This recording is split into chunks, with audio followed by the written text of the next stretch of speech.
नमस्कार मैत्रिणींनो, मी Archana stitching with Archana Vaibhat चॅनलमध्ये तुम्हा सर्वांचं स्वागत आहे। मागील व्हिडिओमध्ये आपण या ब्लाऊजचं कटिंग पाहिलेलं होतं। आता या ब्लाऊजचं फुल बाही कटिंग पाहणार आहोत या ठिकाणी आज। आणि कुठल्याही मेजरमेंटची बाही कटिंग आपल्याला जर करायची असेल तर तुम्ही या पद्धतीने कटिंग करू शकता। आता त्याच्यासाठी आपल्याला लागणार आहे कमरेचं माप। तर कमरेचं माप इथे किती होतं बघा, 37 होतं। 37चा आपण चौथा भाग काढून त्याच्यामध्ये 3 इंच ॲड केलेलं आहे। म्हणजे आता आपल्याकडे 12.5 आलेलं आहे। आणि 12.5 वरून आपल्याला बाहीची घडी काढायची आहे।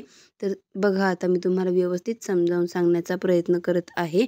तर इथे आपल्याला अगोदर आपली स्लीव्ज किती बघा, 12.5 मध्ये आपल्याला 2 इंच कमी करायचं आहे। म्हणजे इथे आपल्याला बाहीची घडी बॉडीच्या मेजरमेंटनुसार किंवा कमरेच्या मेजरमेंटनुसार जरी घेतलं तरीही चालेल, पण 12.5 वरून कमरेचं मेजरमेंटचा चौथा भाग होतो 12.5। 12.5 वरून आपण इथे 2 इंच कमी केलेलं आहे। तर 10.15 इथे मी घडी घेतलेली आहे। आता या ठिकाणी मी अर्धा इंचाची एक लाईन टाकलेली आहे। ही लाईन जर कशासाठी आहे तर शिलाई मार्जिनसाठी। जर आपण इथे अर्धा इंच शिलाई मार्जिनसाठी घेतलेलं असेल तर ते अर्धा इंच स्टिचिंगमध्येही गेलं पाहिजे। तर बघा, इथे 7 इंचाची बाही आहे, तर मी त्याच्यावरती अर्धा इंच अजून एक खूण केलेली आहे। कारण 7 इंच आपली बाही शिवून झाली पाहिजे आणि शोल्डर स्टिचिंगसाठीही आपल्याला अर्धा इंच गरजेचं आहे घालणं। म्हणजे मग आपला जो ब्लाऊजचा फिनिशिंगचा लुक आहे तो एकदम व्यवस्थित आणि परफेक्ट येणार आहे। तर बघा, इथे 7 इंच आपली बाही स्टिच केल्यानंतरही आपल्याला झाली पाहिजे। खालचा अर्धा आणि वरच्या साईडला अर्धा, म्हणजे मी 8 इंचाची बाही इथे घेतलेली आहे। आता बघा, 10.15ची इथे मी एक खूण करून घेतलेली आहे आणि एक सरळ लाईन टाकून घेत आहे। इथे बघा, 8 आणि 10.15चा मी एक व्यवस्थित बॉक्स करून घेतलेला आहे। त्यानंतर या ठिकाणी 1 इंच, त्यापुढे अर्धा इंच म्हणजे 1.5 इंचाची मी इथे खूण केलेली आहे। 1 आणि 1.5च्या 2 खुणा इथे मी केलेल्या आहेत। त्यानंतर वरच्या साईडने 2.5 इंच आपल्याला खाली यायचं आहे। बघा, इथे वरच्या साईडने मी 2.5 इंच आतल्या साईडला येत आहे, जिथे की वरची शिलाईचा भागही आपल्याला इथे ॲड करायचा आहे, कारण आपण याच्यामधली शिलाई देणार आहोत। तर इथे एक सरळ लाईन टाकून घेत आहे मी। ही जी सरळ लाईन आहे तर शिलाई मार्जिन असते बघा, इथे 2 इंचचं शिलाई मार्जिन आपल्याला घ्यायचं आहे। 2 इंचापासून आपल्याला हा भाग आता जोडून घ्यायचा आहे। जिथे 2 इंचाचं शिलाई मार्जिन आहे तिथपासून आपण हा भाग जोडून घेणार आहोत। तर बघा, इथे हा भाग मी इथे जोडून घेत आहे। 2 इंचाची 2.5 इंचाची कॅप हाईट आहे या ठिकाणी। आणि वरचा जो बाहीचा आकार आहे तो मी दिलेला आहे। त्यानंतर हा भाग आपल्याला चेक करायचा आहे आणि इथे टेप अर्धा फोल्ड करायचा। इथे खूण करू, ज्या ठिकाणी खूण केलेली आहे तिथे अर्धा इंचाचा गॅप पडलेला पाहिजे, म्हणजे 0.5 इंचाचा इथे गॅप पडलेला पाहिजे।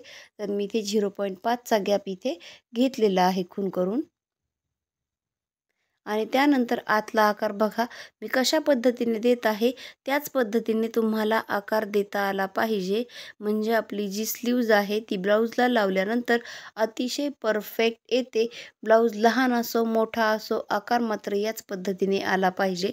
जर तुमची ब्लाऊजची घडी जर लहान असेल तर बाहीची घडी ही तुमची छोटी येणार आहे। या गोष्टीही लक्षात घ्यायच्या आहेत तुम्हाला। तर बघा, इथे दंडघेर आहे 7.5 इंच। तर 7.5 मध्ये मी 2 इंच ॲड केलेला आहे।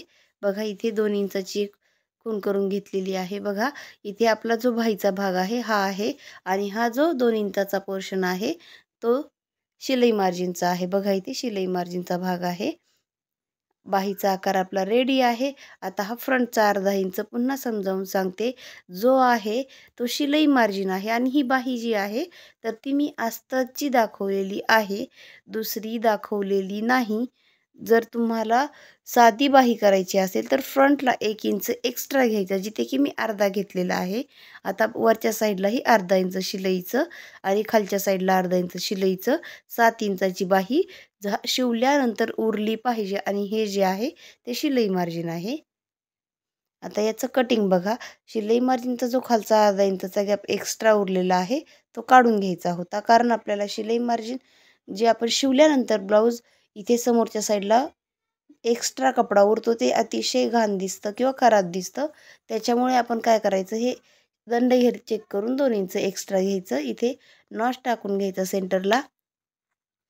आणि बाही ओपन करून हा पुढचा जो अर्धा इंचाचा गॅप आहे तो कट करायचा. म्हणजे पुढचा म्हणजे हा भाग पुढच्या भागाला जोडला जातो, म्हणून मी याला पुढचा शब्द वापरलेला आहे.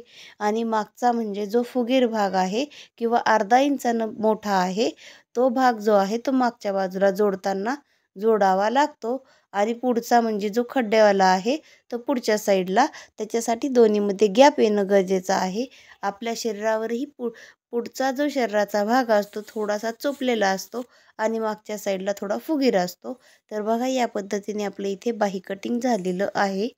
आता याचं बघा दोन्हीचा गॅप मी तुम्हाला दाखवलेला आहे. अर्धा अर्धा इंचाचा इथे गॅप असणं गरजेचं आहे. तर पुन्हा मी समजावून सांगते, इथे घडी मी कशी काढलेली आहे. 12:15च्या घडी इथे चौथा भाग होता.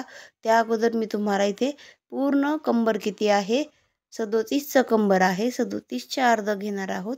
तर 18.5, 18.5च्याही अर्ध घेणार आहोत. 9.15 आलेलं आहे. 9.15 मध्ये 3 इंच ॲड करून मी कमरेची घडी काढलेली होती. तर कमरेच्या घडीमधून मी आता 2 इंच मायनस केलेलं आहे. तर 2 इंचामध्ये मी इथे 2 इंच मायनस करून 10.15 इथे घडी आलेली आहे. बघा